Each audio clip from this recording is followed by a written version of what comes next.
Hello दोस्तों एवं प्यारे साथियों, आप सभी को मेरा नमस्कार। जीवन काल आधारित विकास की विशेषताएं आज हम पढ़ेंगे सीडीपी में। आज दूसरा क्लास है। विकास जीवन भर होता है।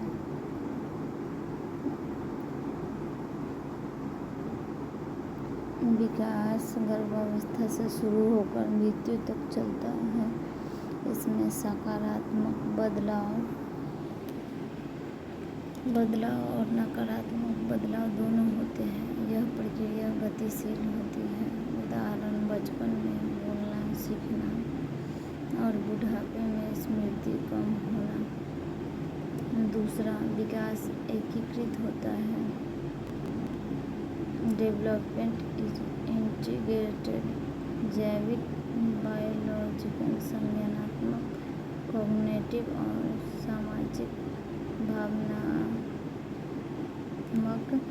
सोशल इमोशनल प्रक्रिया आपस में जुड़ी होती है। उदाहरण, मस्तिष्क का विकास, सोचने की क्षमता, रिश्ते और भावनाएं।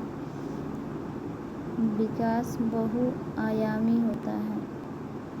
Development is multi dimensional. किसी आयाम के कुछ हिस्से बढ़ते हैं तो कुछ घटते हैं। उदाहरण, उम्र के साथ अनुभव बढ़ता है लेकिन शारीरिक गति स्पीड कम होती है।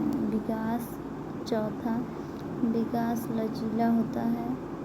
मानसिक और व्यावहारिक विकास में बदलाव संभव है। लचीलापन हर व्यक्ति में अलग अलग होता है। उदाहरण, वृद्धावस्था में भी नई भाषा सीखना संभव है। पाँचवा, विकास ऐतिहासिक परिस्थितियों से प्रभावित होता है। सामाजिक, आर्थिक और राजनीतिक परिस्थिति विकास को प्रभावित करती है। उदाहरण, स्वतंत्रता संग्राम के समय के युवक की सोच बनाम आज के युवक की सोच।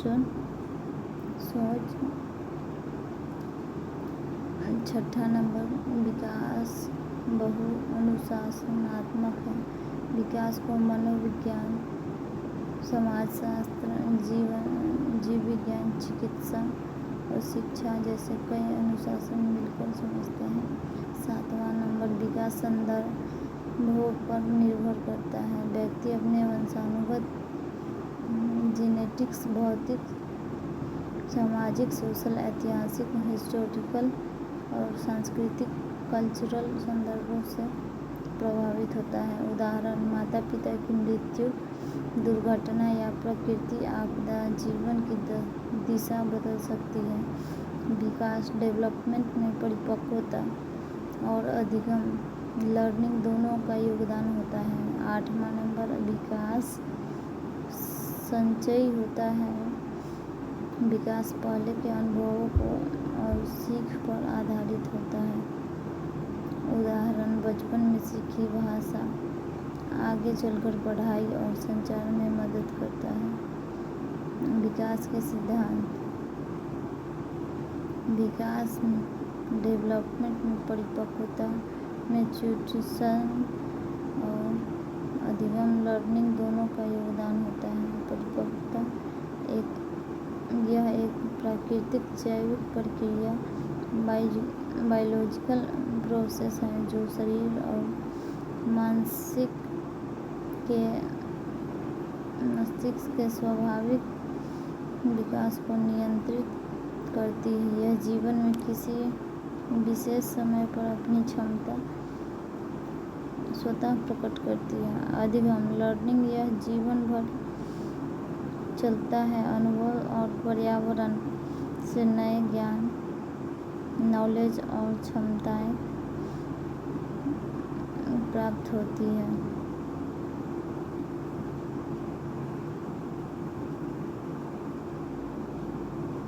अब आइए, विकास निरंतर प्रक्रिया है। विकास जन्म से मृत्यु तक लगातार चलता है। यह शारीरिक, मानसिक और सामाजिक बदलावों के रूप में प्रकट होता है।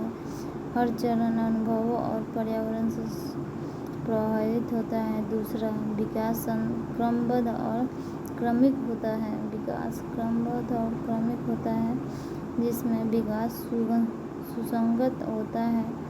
उदाहरण, बच्चे पहले खड़े होते हैं, चलना सीखते हैं, फिर दौड़ना सीखते हैं। शारीरिक विकास में भी क्रम रहता है, सिर, हाथ, पैर।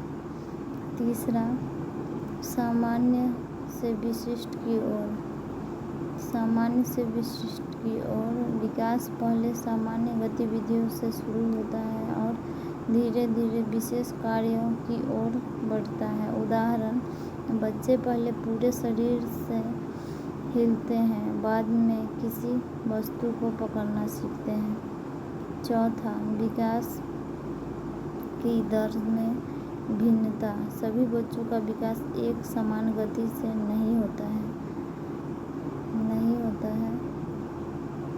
उदाहरण, हाथ और पैरों का विकास जल्दी, लेकिन चेहरे और कंधों का विकास धीरे धीरे होता है। परिपक्वता और अधिगम पर निर्भरता।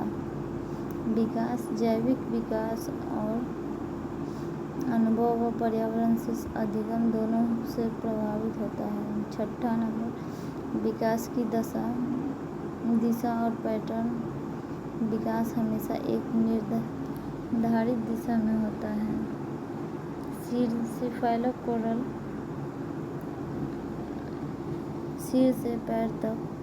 सिर पहले विकसित होता है, फिर नीचे अंग होता है। प्रॉक्सिमोडिशन, केंद्र से बाहर। शरीर के केंद्र, सीना, कंधे पहले विकसित होते हैं, फिर बाहरी अंग, हाथ, पैर, अंगुलियां। उसके बाद 7वां नंबर में विकास की पूर्वानुमानित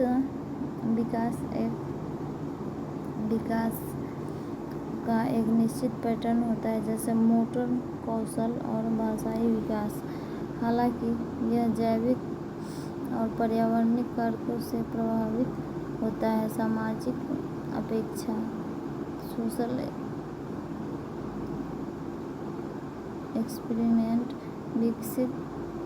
विकास में समाज के नियम, परंपराएं और मूल्य वैल्यूएबल महत्वपूर्ण भूमिका निभाते हैं। उदाहरण,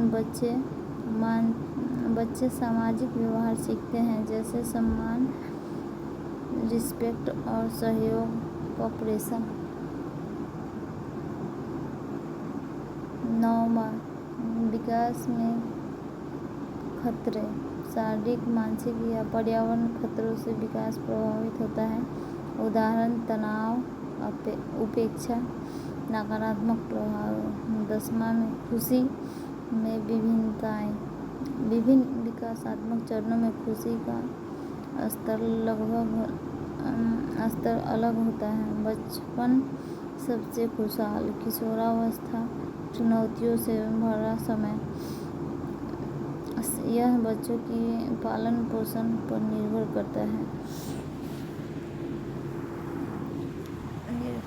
है। व्यक्तिगत विभिन्नताएं। हर व्यक्ति का विकास अद्वितीय होता है। शारीरिक, मानसिक, भावनात्मक और सामाजिक विशेषताएं अलग होती हैं। यह व्यक्तिगत अनुभव, पर्यावरण और जैविक संरचना पर निर्भर करता है। वृद्धि और विकास के बीच सभी महत्वपूर्ण अंतर। अभिवृद्धि, शरीर की संरचना या आकार बढ़ने की प्रक्रिया को वृद्धि कहते हैं। विकास, अनुभव और अभिप्रेरणा, मोटिवेशन के आधार पर होने वाले क्रमिक परिवर्तनों को विकास कहते हैं। दूसरा, वृद्धि केवल शारीरिक परिवर्तन से संबंधित होती है। विकास संपूर्ण व्यक्तिगत को प्रभावित करता है, जिसमें शारीरिक, मानसिक, सामाजिक, सोशल और भावनात्मक इमोशनल परिवर्तन शामिल होते हैं। वृद्धि मात्रात्मक होती है, जैसे ऊंचाई, भार, भार आदि। विकास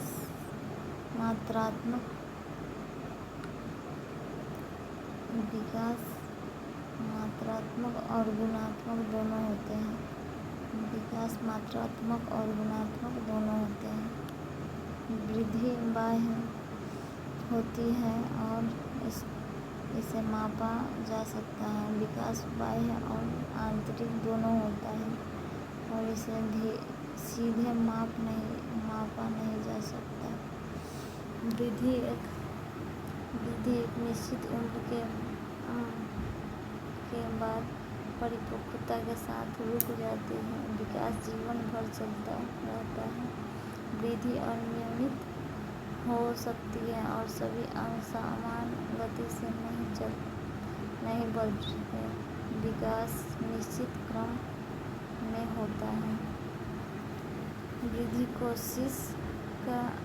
कोशिका विभाजन और ऊतकों के निर्माण के कारण होती है। विकास परिपक्वता और पर्यावरण के साथ अंतःक्रिया के कारण होता है। वृद्धि संरचनात्मक पक्ष से संबंधित है।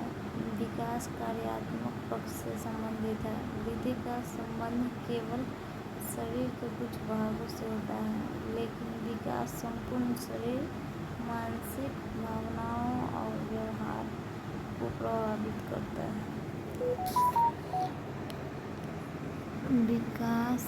वृद्धि विकास का एक भाग है। वृद्धि विकास का एक भाग है। Part of development.